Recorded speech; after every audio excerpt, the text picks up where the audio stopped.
So what was the creepiest part of working on it? The creepiest part of working on the movie was probably just being. I mean, it was mostly the creepiest part was mostly doing scenes by yourself because it's less scary when you're all with a group of your friends. But even shooting a scene by yourself is sort of uneasy and kind of scary, and you just kind of feel more alone.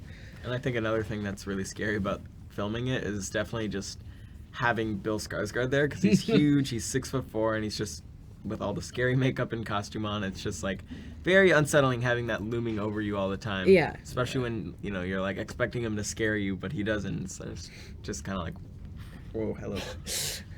Oh, for me, the scariest parts were, like they said, being alone, the shooting scenes. It was scary when I shot the Bowers fights.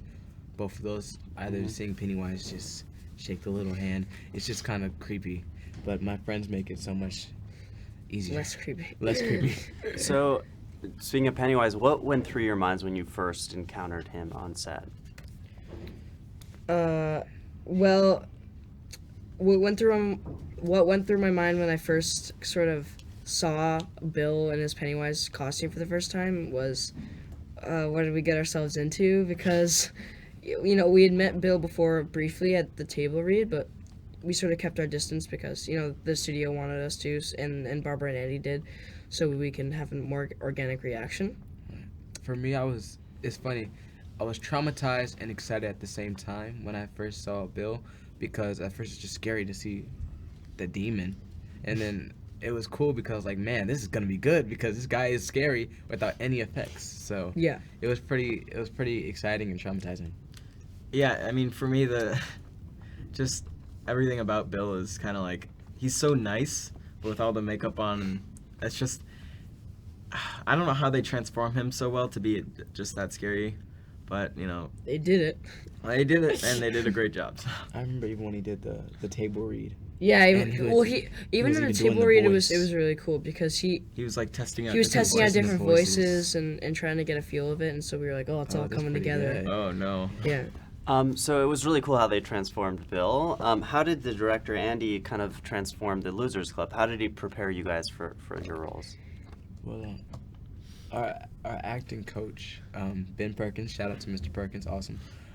They actually gave us a pamphlet, like a huge binder for 80s, pop culture, and they did some crazy stuff with it. Like, I just read it and like enjoyed it, but they did some crazy stuff. Andy sort of transformed the Losers Club sort of by making us feel as comfortable as possible with each other.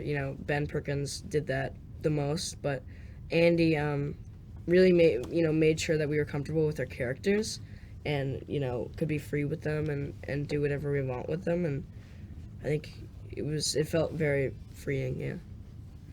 Yeah, I mean, I agree with them. Andy is such a great person to work with, and, he's so comfortable with everything we do, so having him prepare us for those scenes was very helpful for all of us, I think. Yeah.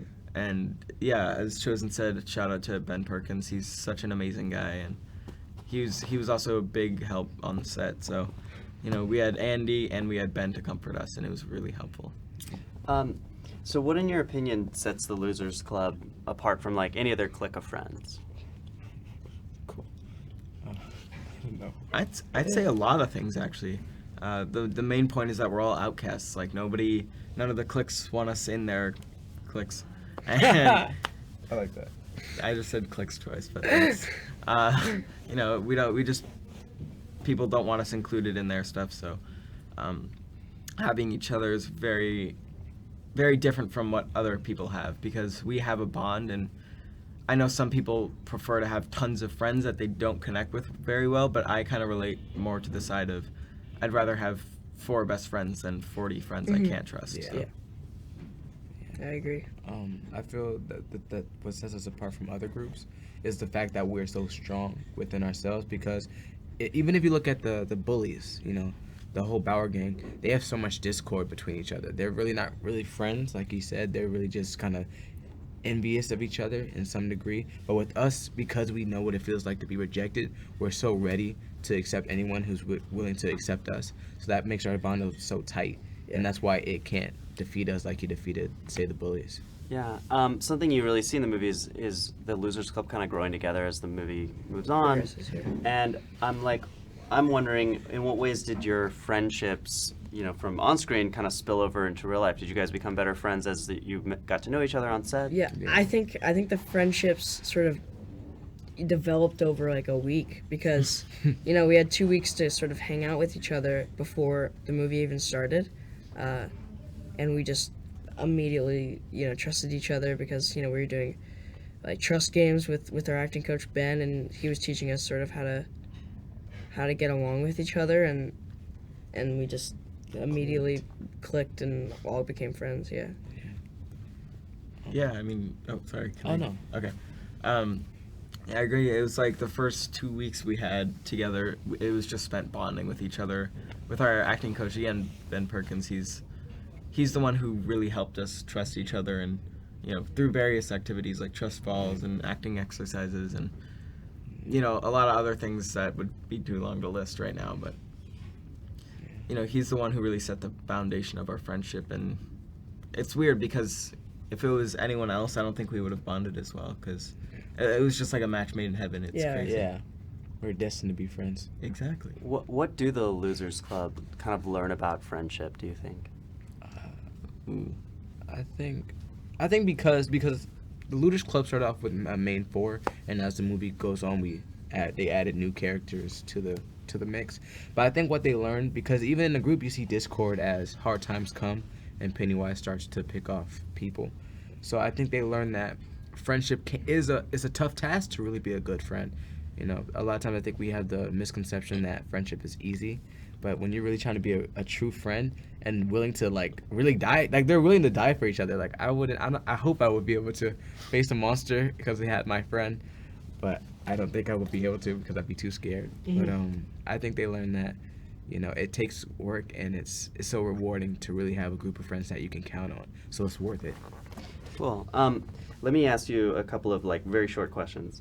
So in one word, and we can just go down the line. In one word, what went through your mind when your character first encountered Pennywise? Do you mean Pennywise as in the clown, or just Or on any this form movie? it takes? In any form it takes. Okay. I think my character just probably thinks he's dreaming. He doesn't want it to be real, is what I'm saying. He's too scared for it to actually be a real life thing. So he tries to stuff it back in the back of his mind. He doesn't want to think about it ever again, and when everyone else brings it up, he starts to kind of freak out a little. I would say surprising. I think my character was just kind of just depressed in the sense of, because it relates to his family. I think he would actually wanted to see what it was because he's so longing for the rest of his mom and dad, and Cool. Thank you guys Thank so you. much.